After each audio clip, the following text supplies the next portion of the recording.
1 of playoffs started with an upset sweep, and not to be outdone, Week 2 kicked off with spring finalist FlyQuest knocking down the reigning champs Cloud9 to lower bracket. We'll see if Golden Guardians can do the same as they face off against Team Liquid today. I am joined by Kobe Prawley and Mark Zine. A little callback to the first Friday night league of the spring split. Welcome, fellas.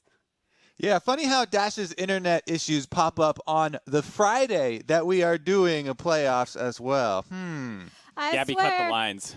Yeah, hold off all the conspiracy theories, everybody. I am excited to be picking your brains here today, though, because if we take a look at the bracket, you'll see that, hey, I wasn't pulling your leg about FlyQuest taking the series off of Cloud9 last night, earning their first org qualification to Worlds and being the first to cross the finish line here in the LCS. Cloud9 will get another chance at playing for a World spot and a title as they aim to redeem themselves versus Evil Geniuses tomorrow. But today, we've got Golden Guardians coming off their upset over TSM, hoping to do the same versus the #1 seed in Team Liquid. Yeah, the winner of that will also join FlyQuest with a Worlds qualification. Loser drops down to play TSM. And then of those 4 remaining teams in loser's bracket, only 1 can get Worlds, which will be crazy. TSM, EG, C9, and either TL or Golden Guardians will all be competing. They'll have to win 2 best-of-5s to grab that last qualification for Worlds and keep their dreams of winning the summer split alive.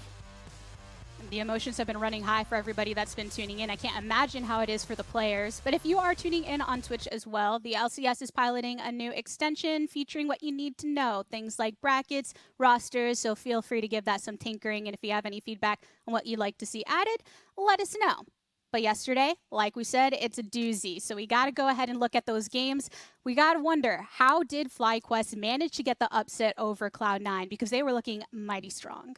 A lot of these upsets for me come down to the preparation. I was super impressed with FlyQuest preparation. Golden Guardians as well in the previous round had great prep of targeting the best player in Bjergsen and target banning him. This time, Blabber seemed to be the focus. They said when Blabber gets ahead, he can run over games. So we're going to hard target him early. And they invaded over and over and over again in this series. They beat him up in the first game. They killed him multiple times. Second game, they're stealing buffs. Third game, they're killing the bot lane. And I think this is something that I want to see more of out of teams. I love really, really specific draft preparations or in-game preparations. And you can see the positive effect of them in these upset series. Yeah, and that to me was also one of the areas where you see the benefits of FlyQuest deciding to stop scrimming Cloud9 earlier in the split, so they don't want to show them anything. Cloud9 were clearly not ready for Blabber to be attacked, not ready for these constant invades. They did not react to it well at all. And yeah, I think they definitely weren't ready for Santorin's performance. I mean, he had 2 jungle bans against him in the first game. They banned the Graves and the Trundle ban, which is always my favorite. And you saw in the clips, he pulled out the Lilia. And right after that, he got the Lilia banned every single game after that. But a big part is this jungle proximity difference against Blabber. We always think of Blabber, he was MVP of Spring. But look at these numbers. It's not even close how well Santorin was doing, keeping up that aggression, keeping up his kill participation, and his whole just, jungle pressure. Because they took their win condition in all those games was taking Drakes. And the man doing that was Santorin, each time being there on Drake spawn. And it gave him the easiest win condition. They punished C9's jungler, and then they started stacking Drakes. Yeah, it was really beautiful to watch. And whenever I look at jungle dominance like that, you also look at the lanes that are setting him up and allowing him to do this stuff. I think I want to call out 2 specific players from FlyQuest because their stories are so cool to me. The first is Solo. This guy started 2020, the shit year that it is, not even on an academy team, on no team at all at any level. They then pick him up as a coach, positional coach for top lane before quickly rising him up to the LCS squad. And he self-admitted, like, you know what? I'll do anything for the team. I could be this glue man that's going to hold together whatever strategy they want to play. He blind picks Shen every game in the series. Yeah, Shen apparently is also a glue man. But it's a bad matchup, and it's some of the worst matchups you can possibly have. Gangplank and Vladimir. And not only is he a really big impact for the team, obviously with Stand United, but he also plays really well individually, even in the bad matchup. So I just thought it was a really cool story for him. And then on the opposite side, Wild Turtle in the bottom lane. This is one of the veterans in the league that has been playing since the very beginning of the LCS. We only have him, Xmithy, Aframu, and Doublelift still actually going strong, and he got benched mid-season. It is so rare for me to see that not break a player's mentality. He actually came back and played better. It actually worked. The motivation, actually benching him really did work. Wild Turtle's been hitting every single skill shot. These Senna W's are game-changing. His Ash arrows, as soon as he got subbed back in, were on point as well. So I think it's really cool to see that FlyQuest have not had an easy road to the top. 2020 has been rough for everybody, but they have worked really hard to gain the success that they have all year long. And sometimes the consistency achieved by Santorin felt somewhat overlooked as the rest of the team was getting these little details together to push for this overall victory, becoming the first to cross that finish line to Worlds. But there is another race that we also have to be tracking, because as we blaze through the postseason, we do have the race for Honda MVP narrowing down, as our top 10 have been announced earlier in the week, and now we have 6 teams that are still in the running. Yeah, and a lot of these players, you see it's top 3 for mid, jungle, and the top laner. It's cool 80 carries, Mark. All pro 80 carries. No one cares about them. They're not real. One support makes the list, and that's Core JJ, which is pretty impressive to see. Yeah, honestly, everybody who voted support, I think, would funnel their support votes into Core JJ. So I think he would have a dominating one. But look at the fan vote. The fan vote was over half of everyone who voted was Bjergsen. Yeah, and this is. I was going to say, the fan votes get kind of collated into a single vote that's similar to the kind of votes that we all cast. And so based off this list right now, Bjergsen, Closer, and Core JJ would be the order that the fan vote is voting for the MVP. And I think that popularity at the top, right, when you're looking at the performance of TSM, so much of it hinging on Bjergsen has really put him at the forefront in a lot of the audience's mind. Yeah, honestly, a lot of people's MVP criteria also, you can interpret it as like most valuable to their team, literally most valuable player to their team. And TSM, he hasn't had as much support as some of the other candidates, so that's why you can see maybe some more people throwing it that way. In addition to him being one of the most popular players in the entire league. The fan vote's definitely a little bit more on the popularity side. Yeah. So not too surprised to see him at the top, but it's not a crazy list at all from the fans. Yeah, there are for sure a lot of TSM fans that are wanting to see Bjergsen with another MVP title under his belt. And the fan vote is still up for anyone that still wants to submit. So just like how you should be registered for vote.gov if you live in the United States, feel free to toss a vote towards this as well. Vote the for MVP JJ. poll, there you go, is up on the LCS Twitter. A front runner, yes, for a lot of the analysts, but falling somewhat low in the percentages in the fans right now. But we're going to go ahead and step away. But as we do, here's another playoff edition of This or That. Hello and welcome to a mini This or That with Mini Kobe and Mini Dash. Ooh, mini-sized us. Fun size. Size number 1. Let's get it. They're all TL Golden Guardians related for our series. Yes, today. they are. right. Who will be better in 1 year? Ooh, projecting into the future here with some of the rising talents. Why you gotta make us choose? I want them both to be amazing. Let's support the new young talent. If I have to pick, though, I'm gonna pick FBI.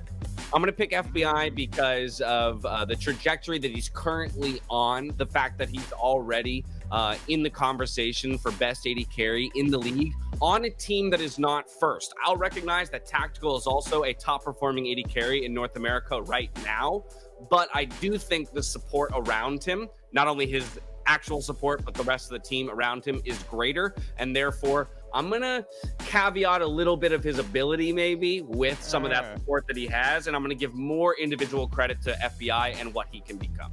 See, that's precisely why I am going to choose Tactical. And he will be better in 1 year because Team Liquid just won Coaching Staff of the Year, and they have the most extensive coaching staff. If you saw, they have so many people to list. There were a bunch of coaches and analysts that got left off of the initial post with like 15 different people or something. They have a very extensive coaching staff. I'll retract my statement of the biggest because I don't know the full list of every team, but it was definitely significant. Plus, he's landed with Core JJ. How can he not get better?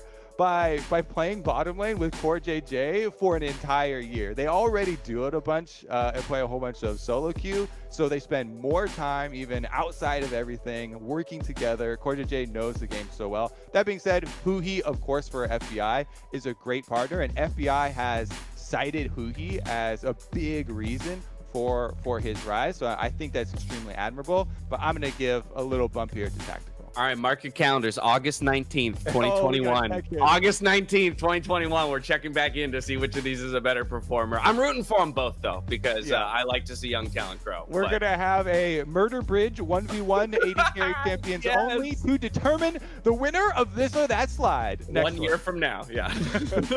Okay. More improved from Spring, Broxa, or Huhi. Ooh. I'm going to go Huhi. Yeah, same.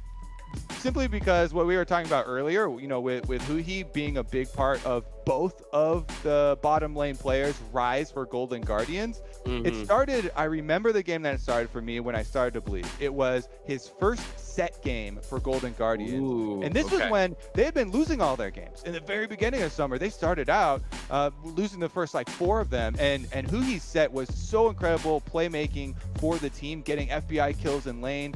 That one made me a believer. Then he started to expand his champion pool, Morgana, and all those types of things. For me, Broxa, he has improved somewhat. You know, people were criticizing him for like the farm heavy game, right? But he still had some of those super positive games earlier as well. So let's just be honest. I can't even evaluate Broxa individually from spring because there was so much wrong with that TL squad and how they were playing as a team when you consider again the players that were on it. Because I would have the same.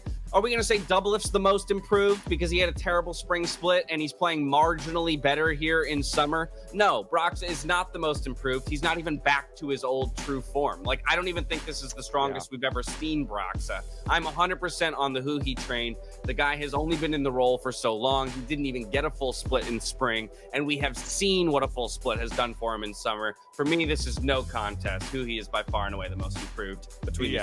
Yeah.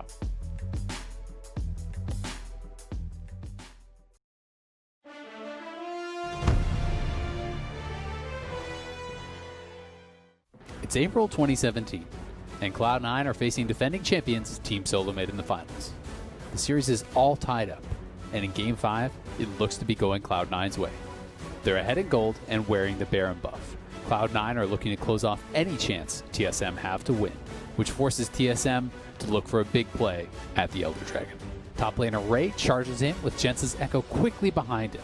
In a dazzling display of split-second decision-making and unparalleled mechanics, Jensen is able to narrowly avoid being detonated by Bjergsen's Syndra by activating his Zhonya's just in the nick of time. Back in the fight, he's able to destroy not only his lane opponent, but also TSM's bot lane, winning Cloud9 their first championship in 2.5 years. It was Jensen's first championship, but only the start of his astounding career. He would go on to win 2 more successive championships, including a hard-fought series where his team completely disconnected and he had to face Team Liquid 1v5. No longer content with domestic success, in 2019, Jensen took up SKT on their open offer to replace their mid laner Faker. As part of his contract, they renamed to SKT-J Jensen, and under his cool and steadfast leadership, the Korean super team entered a new era of dominance. Having accomplished every career goal, Jensen retired from competitive play to open the Nikolaj Jensen Center for mid laners who can't lane good and want to learn to do other stuff good too. His meteoric rise to the top can all be traced back to that one push of a button on his historic Zhonya's all those years ago. This has been Great Moments in Fake History. What a nice story told there about Jensen. But hey, it's time to get down to some real business. Because yesterday, Crumbs played C9 analyst in the FlyQuest VOD review to disappointing results. So today I've got a new hire who will help out our old friend in chat. Kobe's going to play Team Liquid analyst today in Golden Guardians VOD review.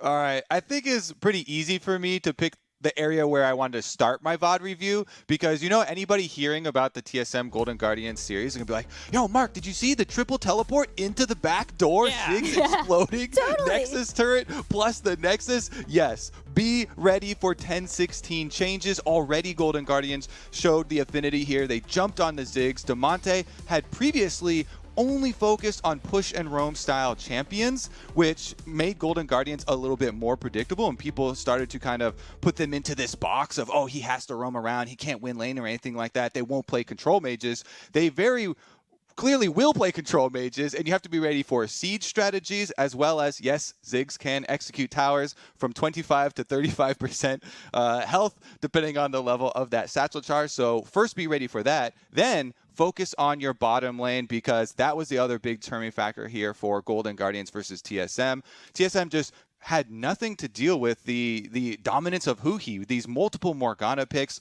You're supposed to pick enchanters into it, Karma for trying to push against it, or Nami, Soraka, those types of things. Thankfully for Team Liquid, they don't have to worry too much. Core JJ is well equipped to do that. He has a very deep champion pool.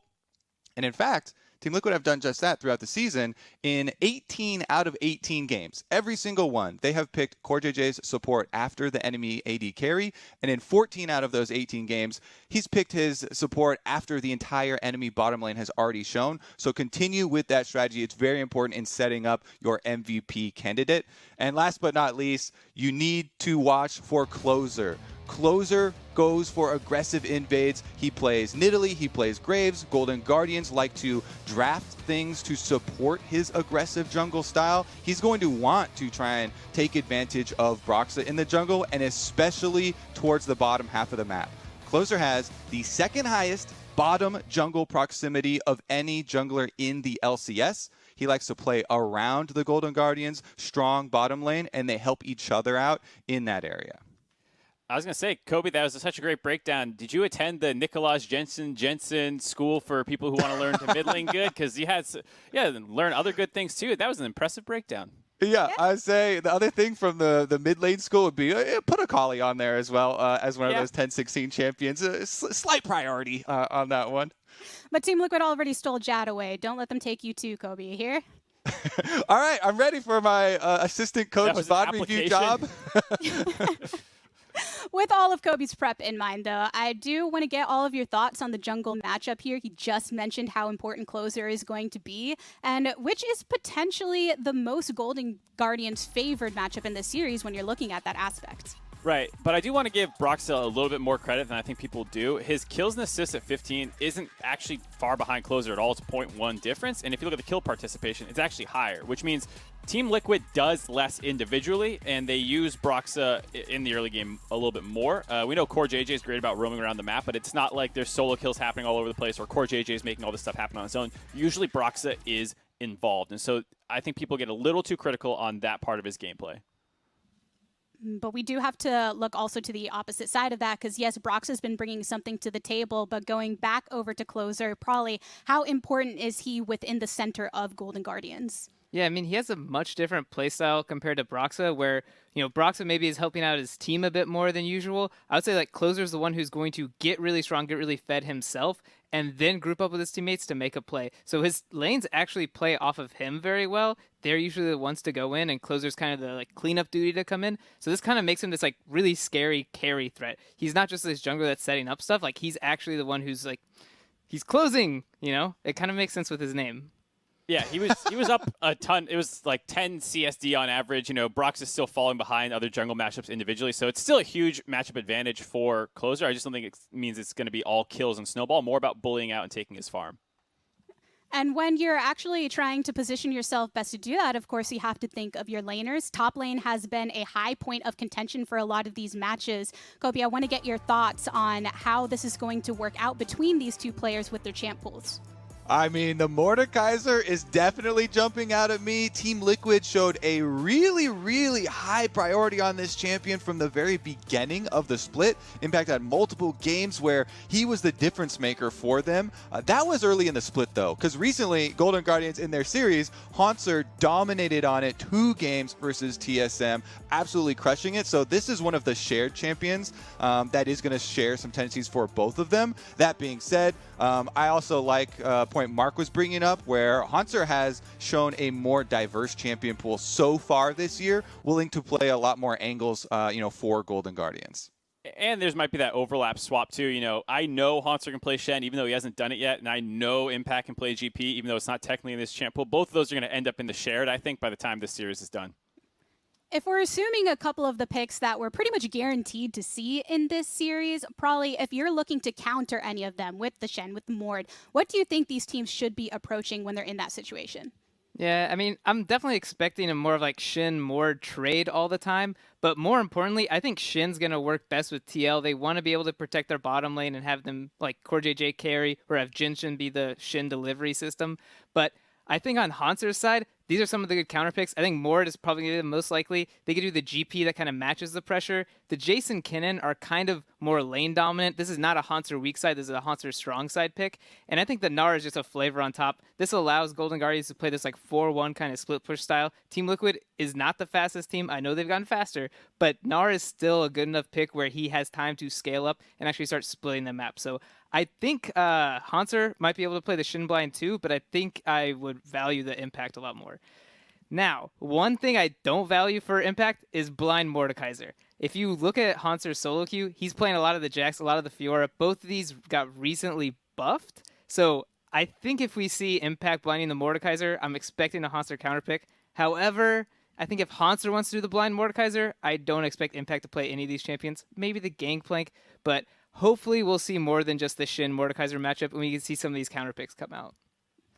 Probably laying down the law of what we can maybe expect from the top lane, but taking another look at another crucial matchup in this series, let's go ahead to the other side of the map, where Golden Guardians bot laner did have a hell of a series versus TSM. So for a reminder of how he ramped up to a top 3 ADC in the LCS, here's FBI's Oversimplified.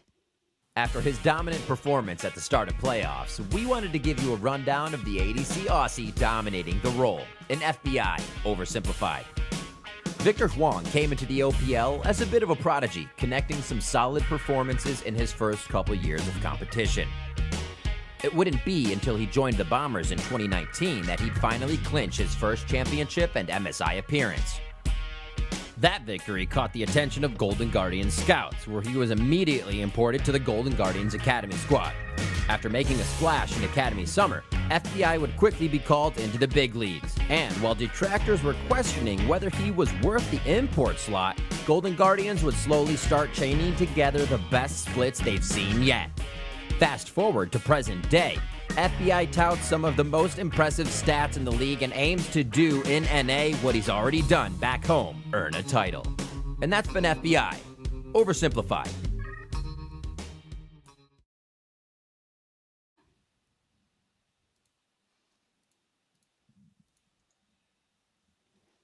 Hello.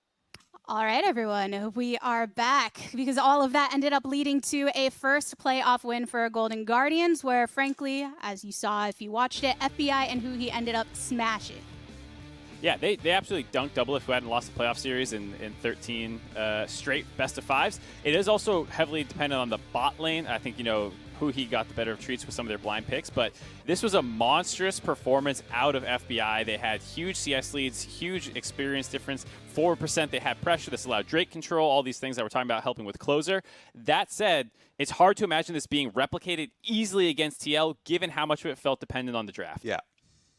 Yeah, I mean, I think kind of hit the nail on the head with the Huhi having this kind of confidence against Treats. Blind picking a Morgana is like not the most viable strategy, because if the enemy support does play these enchanters well, you're going to have a really bad time. I think we saw that in the TSM versus Dignitas series that we had earlier in the week. But I think a big thing is he's no longer playing against Treats. He's now playing against Core JJ, like one of the MVP candidates. And I bet Jad is spending his draft bucks to make sure Core JJ gets that counter pick. They're not blinding him anything terrible. So this is going to be a much tougher matchup. And I do think the bot gap is going to be very difficult to replicate.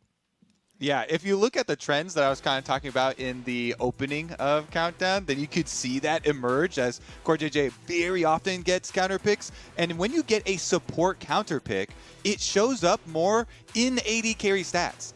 We don't track stats that it shows up for supports except assists, and then people are like, you can get assists anywhere, you know? Oftentimes it shows up for the AD carries for their lane stats. If who he's dominating, FBI's first, second here. Good thing for Team Liquid, though, Tactical is right behind him in the standings. Core JJ has done a ton to bolster this lane phase and make Team Liquid's bottom lane, plus his roaming towards the other lanes, very effective. And that's going to be one of the strengths they try and pull out here.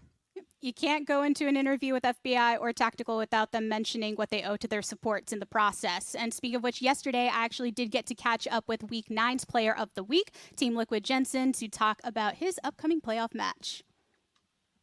I am happy to get some words from the last official MasterCard Player of the Week for the summer split, Jensen. And this also accompanied a 5-game win streak for Team Liquid to finish off the split. Considering how important confidence is going into playoffs, how much did it mean to you to be able to secure that first seed with such momentum going through it? It's definitely nice that we've been working super well together as a team. But I mean, personally, going into any game, I'm always confident, even if we've had a bad week or anything like that. So for me personally, it doesn't really change too much. But I guess this just means, we're more ready as a team and everything's going the way it should be. You say that, and I think a lot of people would share the sentiment describing Team Liquid as an immaculate macro type team, the clear number one, strong individual players that are very difficult to punish. But it feels like not that long ago, though it was earlier in the split, that even you and others seemed not as strongly held behind the win. So I'm just wondering what is different now that has changed for Team Liquid, whether it was a clicking moment or something that you've been working on all along. I'd say it's probably just a mix of everything. We've definitely had issues throughout the entire season. Most notably, like early on in the season, we had a lot of problems, and we still got wins because I think we're like all super experienced players. Well, most of us, besides Tactical. So we generally have an idea that even if we make mistakes or fall behind a little, that we still know how to like close out the game or come back from difficult situations. But I think after just playing a lot of games together, we just recognized our weaknesses, and it was something we worked on more and more, and I guess we kind of got rid of them. So now we're looking a lot better. You talk about this veteranship on the team, and I think the experience does play a large role in Team Liquid's success. And you did end up selecting Golden Guardians over FlyQuest as your opponent for this match. How do you think that veteranship and experience will play a role in the series? I mean, like I said, we have a pretty good idea just how to play the game at pretty much all stages of the game. So, I mean, personally, I don't think we should have any big trouble with Golden Guardians, which is, why we chose them as well. Not to underestimate them because they did take down TSM in a pretty big stomp. So it's going to be a tough challenge at the same time, probably. But I don't know. It's always hard to like talk about like how the game is going to go and like how our experience is going to matter when it's like you're going into playoffs, because a lot of teams have a lot of time to really prep for these matches. So I don't know, not really fully sure how it's going to go. It is very hard to see kind of into the future, but reflecting back a bit on, you just mentioned the match between TSM and Golden Guardians, where Demonte was able to hold his own against Bjergsen. Do you have any thoughts on him as a laner that you'll be facing off against? I think he's pretty solid. Like he's really good in like control mages because he doesn't make too many mistakes. So I think that's why TSM had a tough problem dealing with Demonte, because even though I think most people would think Bjergsen is better than Demonte, he doesn't give a lot of opportunities to get punished. So I think that's why TSM struggled the most against Demonte and GGS. Well, we're all excited to get to see it in action between Team Liquid and GG. Jensen, thanks for taking the time. Thank you. And we are moments away from getting into the match itself. So for more on that, let's send things back over to the State Farm analyst desk. I like how one of the things he mentions is, a lot of teams have had a lot of time to practice and prepare for this match. Team Liquid has had the most time of any playoff team to prepare for this match. So advantage there should be to them in their prep. Yeah, lots of time to prepare, little time before we get into the game. So let's find out who our analyst predicted will take it away. Looks like it's Team Liquid across the board. No surprise based on what y'all were sharing before. Yeah, even Coach Arrow. He's if you've seen these on Twitter, I mean, even he tweeted out, that there you go, 3-2 TL. This is definitely not a Photoshop I made. He tweeted that. That's weird. Yeah, is that yeah, official definitely. Golden Guardian stance? Yeah, I think so. Look, Bracket? it's got a citation there. It says an arrow said it. So there you go. It can't lie. True. Yeah, No one lies on the internet. Great investigative journalism there, Mark, going into our match. But it is that time. Will Team Liquid flow freely into a victory, or will Golden Guardians solidify game number 1? To give us all the details, let's send things over to Pastry and Azale with the call.